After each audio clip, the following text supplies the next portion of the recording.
అమితంగా ప్రేమించకు, అనవసరంగా బాధపడకు, అనుభవంతో చెప్తున్నా. అందరికీ నమస్కారం. ఇంకా ఆలస్యం చేయకుండా అమ్ము నెక్స్ట్ పేజ్ లో ఏం రాసుకుందో చెప్తాను, వినేయండి. ఆలోచనలు ఒకవైపు, ఆనందం మరోవైపు, సంశయం ఒకవైపు, సంతోషం మరోవైపు, ఇలా మిక్స్డ్ ఫీలింగ్స్తో కాలేజ్లోకి అడుగు పెడుతుండగానే పెద్ద పెద్ద బ్యానర్లు కొంచెం వంగిపోయి కనిపించాయి. ఏమిటా అని క్యాజువల్గా చూసి చెలించిపోయాం. ఎలా స్పందించాలో కూడా తెలియలేదు. కుడికన్ను అదరడానికి కారణం ఇదేనేమో.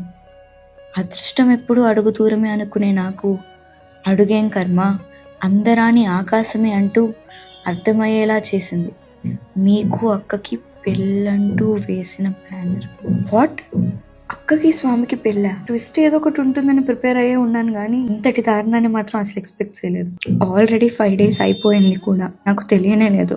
ఎలా తెలుస్తుందిలే, ఎప్పుడైనా ఎవరితోనైనా కలిస్తే కదా.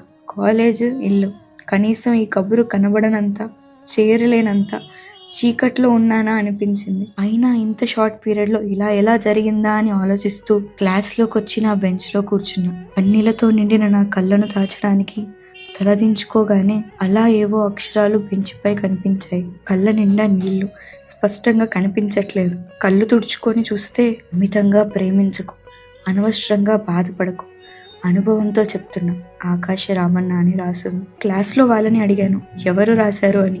మేము ఇప్పుడే వచ్చాము, తెలియదన్నారు.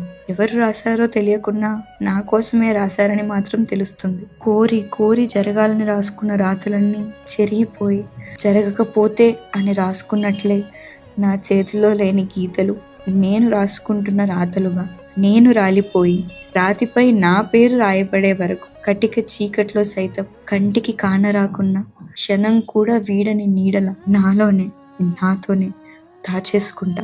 ఇకపై పుస్తకం రాసే అవసరం, మిమ్మల్ని స్వామిగా తలిచే అవకాశం ఇవాల్టితో ముగిసినట్లే. చదువుతున్న మనకే ఇలా ఉందే, అమ్మోకి ఎలా ఉంటుందో. ఇదంతా ఆల్రెడీ జరిగిపోయిన కథ అని తెలిసినా కూడా ఎందుకు యాక్సెప్ట్ చేయలేకపోతున్నాను నేను. ఎన్నెన్నో మోసాల గురించి విన్నాను, చూశాను, కానీ అమ్ముకి జరిగింది మాత్రం. కానీ ఈ పుస్తకంలో ఇంకా పేజెస్ రాసే ఉన్నాయి. ఇంకా ఏం జరుగుంటుంది, ఇంతకంటే ఏం జరుగుంటుంది, అది తెలియాలంటే నెక్స్ట్ పేజ్ చదవాల్సిందే. మరో పేజీతో మళ్ళీ కలుసుకుందాం. ఇక సెలవు.